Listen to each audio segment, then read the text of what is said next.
Have a great day, everybody. This is Taigu, and I hope you're having a sunny day too. It's really beautiful outside. And we're still having a look at genjokoan. Particularly today, we'll look at the next section. I read it for you. Enlightenment is like the moon reflected on the water. The moon doesn't get wet, nor is the water broken. Although its light is wide and great, the moon is reflected even in a puddle an inch wide. The whole moon and the entire sky are reflected in dewdrops on the grass, or even in one drop of water. Enlightenment doesn't divide you, just as the moon does not break the water. You cannot hinder enlightenment, just as a drop of water does not hinder the moon in the sky. The depth of the drop is the height of the moon. Each reflection, however long or short its duration, manifests the vastness of the dewdrop and realizes the limitlessness of the moonlight in the sky.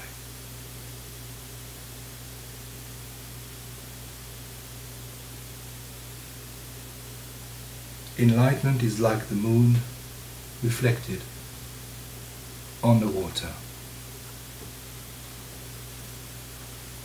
Now we know that the moon is representing enlightenment. It is a symbol of pure, undefiled reality, absolutely raw,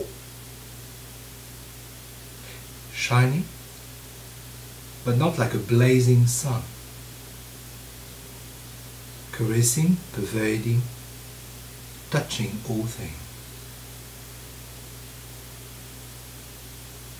with great gentleness.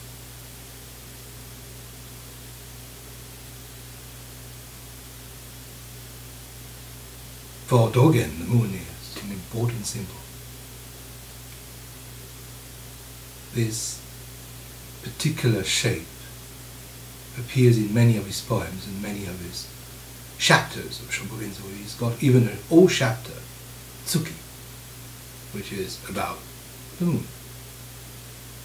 The moon and not the moon. Because the moon is also the sitting form of Zazen, complete as it is.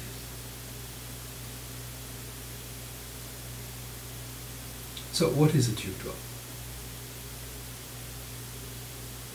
It's you, anybody, me. The dewdrop is the self.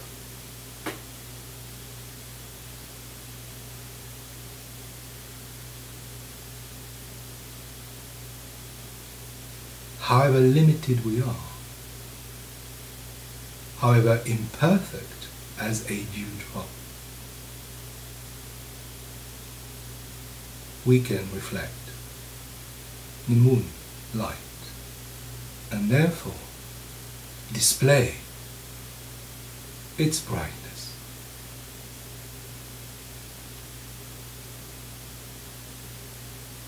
The dewdrop is also a very much loved shape that Dogen writes about over and over again. There's even one of the poems, I think it's one of the late poems, where he describes life as being just like a dewdrop hanging from a bird's beak. That fragile and that beautiful.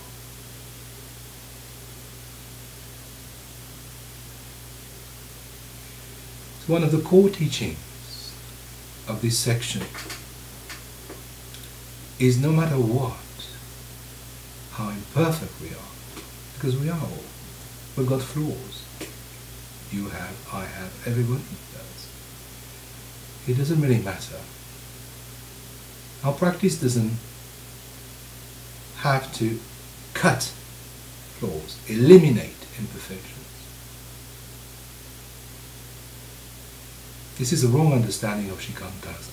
We don't have to make shikantaza pure, perfectly blue sky-like. Dogen talks about it in great length.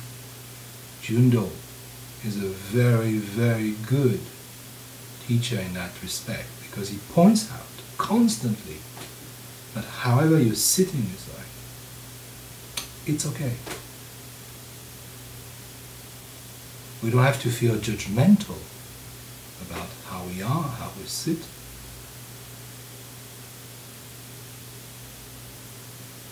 Whatever shape we take, form, this light is touching us.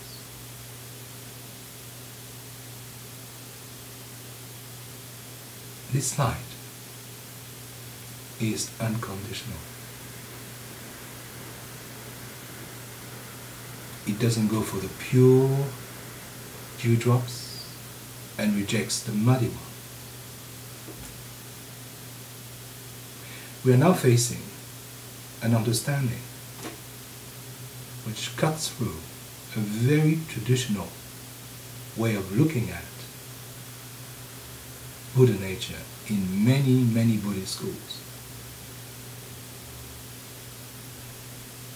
The fact that we would have our own pure Buddha nature within, and cool thing, and that would survive after we die, and the whole job is to actually get better and get closer to this, and then we become entirely this, and then we get to the big, wonderful party, which is the nirvana or whatever. I'm sorry to be a bit kidding, but that understanding, in that understanding, the light is going to the chosen dewdrops and not to the other ones. We've got that in somehow in a wrong understanding of the Tulku system in Tibetan Buddhism. I remember a very interesting conversation I had with one of the members of the Dalai Lama family, actually a lady, Tibetan American lady who was coming to France to speak for the Tibetan cause, and I was a translator there. And at the meal after the conference, we were talking about the Karmapa issue, and she was complaining. She was saying, well, there can be only one Karmapa. And I very, very humbly looked at her and said, I am sorry, madam, but the moon doesn't choose. 10,000 lakes, 10,000 moons. Why not 2 or even 3 Karmapas? She was very angry. Yeah, of course, she was speaking to an heretic, somebody that was just translating. She didn't know I was a Zen priest. Doesn't matter. And I fully respect her way of thinking. I mean, in the perspective of one Karmapa being manipulated by Chinese and the other one being the genuine, the real deal. Yeah, but my perspective was completely different. As Jundo points out, we can manifest the Karmapa quality, the Bodhisattva quality, the Dharma quality, the Bodhidharma quality. Even in the very imperfection of the dewdrop. And I'm going to go one step beyond. It's because it is imperfect that the light is displayed. Take care. We'll come back to that later, I promise.